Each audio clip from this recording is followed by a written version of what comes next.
So whilst the market has been a little bit choppy, there's actually been a 10x right in front of our face.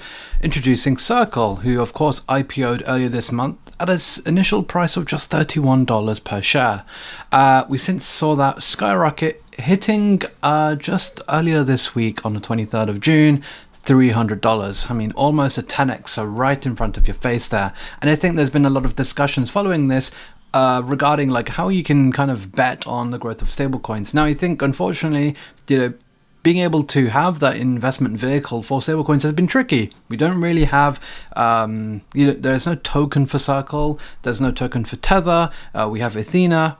But I mean, otherwise it's been a little bit tricky, and I think especially for those in TradFi who want to speculate on the growth, there are token allocators who just can't necessarily go on chain, and perhaps this is probably one of the reasons why CRCL or Circle has been one of the most monumental stocks in recent times. It is trading at a ridiculous premium. I think at $300 it was trading at a 350x multiplier on earnings, which of course is ludicrous, but I think it just goes to show the mimetic value, or like the value that assets are trading at these days, especially in TradFi as well, let alone crypto. So I think a lot of discussions have been going on about how you can actually bet on the growth of stables, and I think there's a lot of different choices that I think people are making. I think ENA is one that people are talking about, with of course USDE.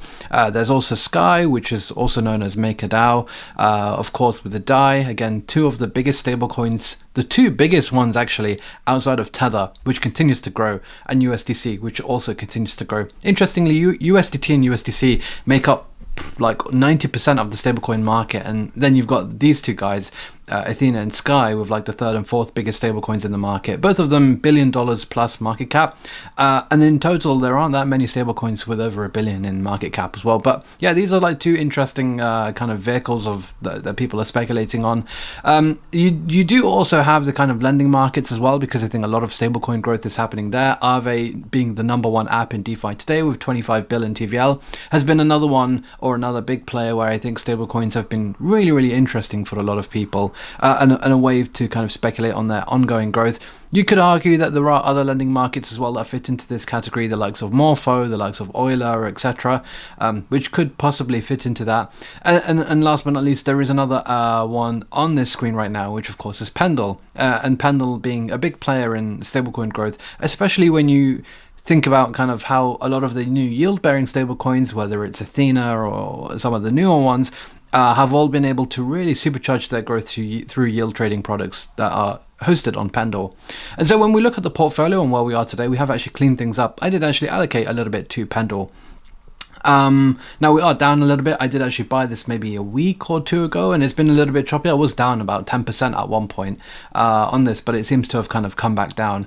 And we've cleaned up the portfolio a bit. There was a lot of junk in there, and I think a lot of the bearer chain stuff I've kind of sold off right now, because I don't necessarily think that there's any short-term catalyst, perhaps long-term, but we'll come back to that when the time is right. So we did make a little bit of a loss, but thankfully, the likes of Hype, which have been absolutely insane, now back at $40. I mean, this was trading at $46 not too long ago as well. Has been probably one of the best trades of this portfolio, and somehow we've been able to bring it back slowly from February, where we got wrecked at the end of AI agents, back to respectable amount, where we're basically kind of at the start of where we were on this journey. So yeah, thanks to Hyperliquid for that one, for sure. But yeah, that's where we are. We've kind of stabled up a little bit with some of the rest of the stuff that we had in the portfolio, and yeah, here's where we are right now. And so yeah, Pendle is an interesting one, and I am currently in the works to kind of make out some research pieces on Pendle. So you'll probably see this in this thesis here that I'm just kind of making the slides for, and hopefully I'll get that out pretty soon. But yeah, Pendle I think is interesting. Look, it's trading at a 600 mil market cap. It makes a lot of revenue. Is the earnings per token good? I am less confident on this one, especially because of the ongoing incentives. But I think there is an interesting narrative trade with Pendle, particularly because of an upgrade coming to the Pendle protocol, and a new product, of course, which is Boros, allowing the speculation or trading of funding rates itself. And I think this is a really, really interesting new market that I think is worth exploring. Now, I think in general as well, there's been a lot of interesting things within the Hyperliquid ecosystem. So I have been spending a little bit of time using a bunch of these different apps. There are a few really, really interesting ones that I'll probably do a video on again pretty soon. I did do some recent videos talking about how you can farm the Hyperliquid airdrops. So you can go and watch them. A bunch of different DeFi apps. And I've been trying to use as many different kinds as possible. One of the ones that I have actually been using as well has been Pair Protocol, particularly with pair trading, where you can long or short different assets like this. Yeah, I like the interface. I love playing with platforms like this, and of course this is natively on Hyperliquid now too. There are some additional hype prizes that you can actually earn, and so yeah, I've been enjoying this for a little while. There are some other apps as well, another one called Risk, which I think is another interesting one, again built on Hyperliquid. And so yeah, I think for the foreseeable future, it's going to be focused around Hype, the Hyperliquid ecosystem. Pendle is a bet on stablecoin, the stablecoin narrative per se, as well as the upcoming Boris upgrade, and then some USDC on the side. Now we might end up perhaps rebalancing or maybe selling off some of the positions as they rise, and maybe looking for some smaller opportunities, because I think really we just need to kind of double or triple this amount, and then we can kind of get the growth going a lot more. And so for that, I either need to get lucky with some airdrops, and of course we're going to be using a bunch of different apps to try and maximize this, or we kind of get lucky with some of these positions doing a 2x or 3x, which I think is a little bit more tricky, especially in this type of market that we're in right now. But it's possible, and maybe I need to go down the risk curve a little bit to try and make this happen. But I think I'm really betting on maybe just getting 2 or 3 airdrops that can really push us towards maybe $20,000. And I think if we do get to that point, then I think we're in a really, really good position to kind of just get that ball rolling and kind of get some growth, because we've been stagnant for call it 4 months now, and yeah, it's been tricky, but we've had some wins, we've had some losses. It is what it is, right? Yeah, that's basically where we are at the moment.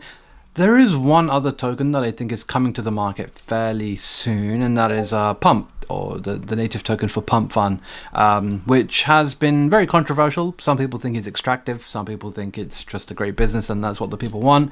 I mean, as a token, I think if there is going to be some sort of revenue share or revenue buyback component, I prefer the buyback component anyway.